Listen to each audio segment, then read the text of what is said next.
नमस्कार बंधु। मैं आप सभी का अभिनंदन करता हूं, आप सभी को सीताराम करता हूं और इस मंच पर आपका स्वागत करता हूं। आज एक विषय किसी कारण से उपस्थित हुआ कि जो वर्तमान समय में लोगों में स्वार्थपरक बुद्धि बढ़ रही है, असंस्कार बढ़ रहे हैं और एक आपराधिक प्रवृत्ति बढ़ रही है। इसके निवारण का सही उपाय क्या है? किस प्रकार से बढ़ते हुए अपराध को, बढ़ते हुए पाप को रोकने का एक सही दिशा में प्रयत्न किया जा सकता है? तो वीडियो को अंत तक देखिए। यतो धर्म ततो जय, जहाँ धर्म है वहीं जय है। मित्रों, जय का मतलब ये नहीं है कि आपने किसी पदार्थ पर विजय प्राप्त कर ली या आपने केवल मात्र जीवन में थोड़ी सी सफलता हासिल कर ली भौतिक रूप से। यहाँ जय का मतलब है अंदर से, भीतर से जय, मन की जय। आप गहराई से इस वीडियो को अंत तक देखें कि जो आज छोटे छोटे बच्चों में आपराधिक प्रवृत्ति बढ़ रही है और कई पेरेंट्स ये बात नहीं समझ पाते कि इसका कारण क्या है। और समाज में हम देख भी रहे हैं कि आपराधिक प्रवृत्ति ज़्यादा बढ़ी हुई है, जेलें भरी हुई है और कोर्ट कचहरी में एक दूसरे के प्रति सभी मुकदमे कर रहे हैं। उसका कारण क्या है? उसका एकमात्र कारण है हमारी स्वार्थपरक बुद्धि के प्रति हमने हिंसात्मक रुख अपना लिया है। स्वार्थपरक बुद्धि क्यों हुई?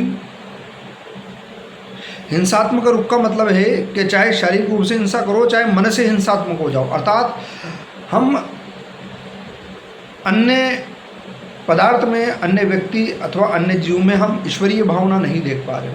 हम ये तो चाह रहे हैं कि हमारे सब स्वार्थों की पूर्ति हो, किंतु हम दूसरों का अनिष्ट करें, ऐसा विचार हमारे अंदर रहता है।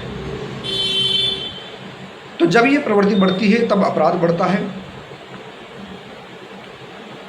और इसका कारण ये है क्योंकि हमने बचपन से संस्कार नहीं सीखे। और इसका सबसे बढ़िया उपाय ये है, जहाँ तक मैं समझ पा रहा हूँ, जो व्यक्ति जितना ज़्यादा धार्मिक होगा वो उतना ज़्यादा पाप से और अधर्म से दूर रहने का प्रयत्न करेगा। हाँ, इस बात की कोई गारंटी नहीं है क्योंकि माया और काल प्रबल है कि धार्मिक भी कभी काल से और माया के प्रभाव से अधर्म में प्रवृत्त नहीं हो सकता। लेकिन इसके चांसेज अन्य लोगों की अपेक्षा, जिन्होंने जीवन में कभी धर्म को नहीं जाना, नहीं अपनाया, उनकी अपेक्षा बहुत कम है। केवल मात्र 5% से भी कम अवस्था में जो धार्मिक व्यक्ति हुआ। लेकिन जिसने धर्म को नहीं जाना, जो संस्कारों से जीवन भर, उसका पूरा बचपन का जो समय है वो संस्कारों से जो दूर रहा है, जो कुसंस्कारों में पड़ गया है, उसकी स्वार्थपरक बुद्धि बढ़ जाएगी। और स्वार्थपरक बुद्धि को जब हिंसा का सहारा मिल जाएगा तो वह ऐसी बुद्धि पाप करने से, अधर्म करने से भी पीछे नहीं हटेगी। तो करना क्या है? इसका निराकरण क्या है? माता पिताओं को यह विचार करना होगा कि जीव का और संसार का, अगर संसार में व्यवस्था सही रहे तो उसके लिए भी धर्म ही एकमात्र अंग है। और आपके स्वयं के बच्चे का या आपका भी जीवन सुधरे तो उसका भी एकमात्र सहारा धर्म ही है। तो बच्चों को बचपन से ही धर्म में प्रवृत्त करवाएं, उसका आचरण करवाएं।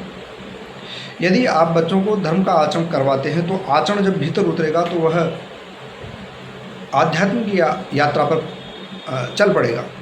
तो जब वह भीतर की यात्रा करेगा तब उसका किसी के प्रति द्वेष नहीं रहेगा, किसी के प्रति हिंसा नहीं रहेगी, स्वार्थपरक बुद्धि नहीं रहेगी। वह अपने मन को साधेगा, वह अपने मन पर नियंत्रण करने का प्रयत्न करेगा। एक बार उसे धार्मिक आचरण दे दीजिए, फिर स्वतः उसकी भीतर की यात्रा प्रारंभ हो जाएगी। तो जब व्यक्ति भीतर की यात्रा प्रारंभ करेगा तो संसार के प्रति इतनी ज़्यादा मोह माया आसक्ति छल पाखंड द्वेष नहीं रहेगा।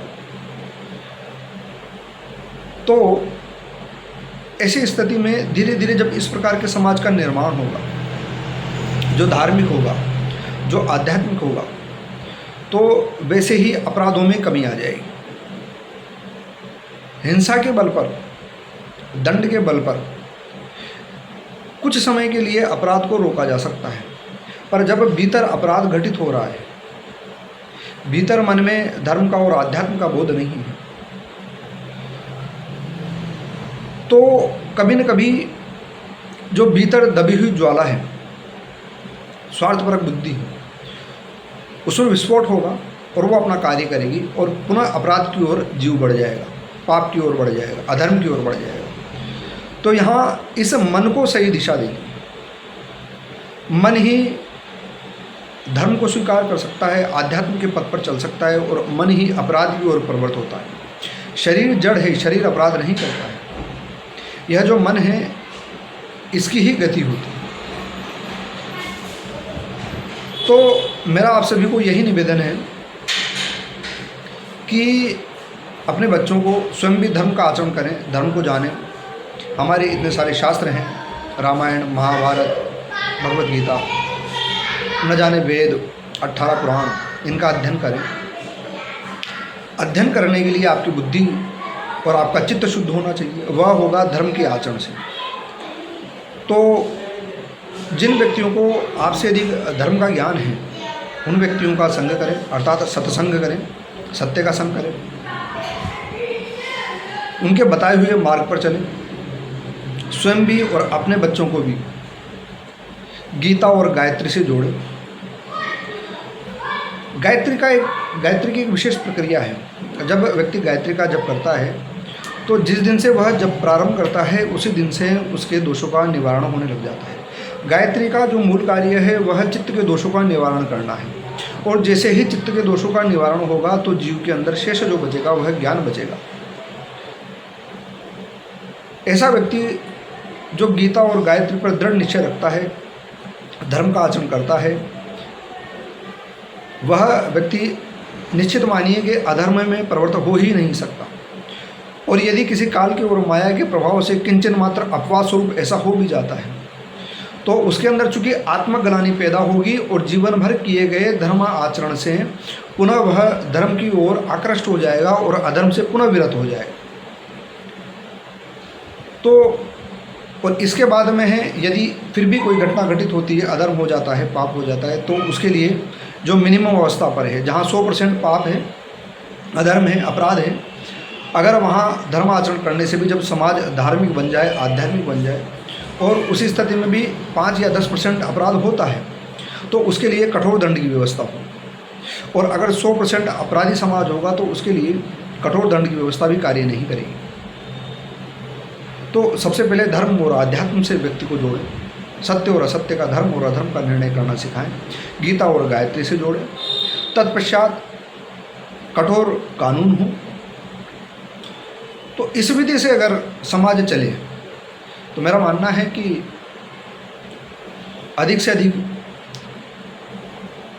समाज में शांति और धर्म की स्थापना होगी, और अधर्म से दूर रहने का, पाप से और अपराध से दूर रहने का व्यक्ति स्वतः प्रयास करेगा। क्योंकि व्यक्ति के अंदर स्वतः ही चित्त की शुद्धता हो गई, तो अभी बाहर से उसको दबाव बनाने की आवश्यकता नहीं है कि तुझे पाप नहीं करना। वह स्वयं इस बात को जान गया कि मुझे पाप नहीं करना, मुझे अधर्म नहीं करना, मुझे गलत रास्ते पर नहीं जाना, मुझे धर्मानुसार चलना है, सभी के प्रति समदृष्टि रखनी है, सभी के प्रति एक आत्मा का भाव रखना है। तो जब ऐसे भाव स्वयं डेवलप हो जाते हैं तो उसका जो विवेक है वह एक अच्छे लेवल पर पहुंच जाता है, और फिर उसके निर्णय लेने में, उसकी समझ में कोई दिक्कत नहीं होती, और किसी प्रकार से वो अपराध में प्रवृत्त नहीं होता। तो आप सभी का अभिनंदन। मेरी बात आपको कैसी लगी, फीडबैक अवश्य दीजिए। जय जय श्री सीताराम।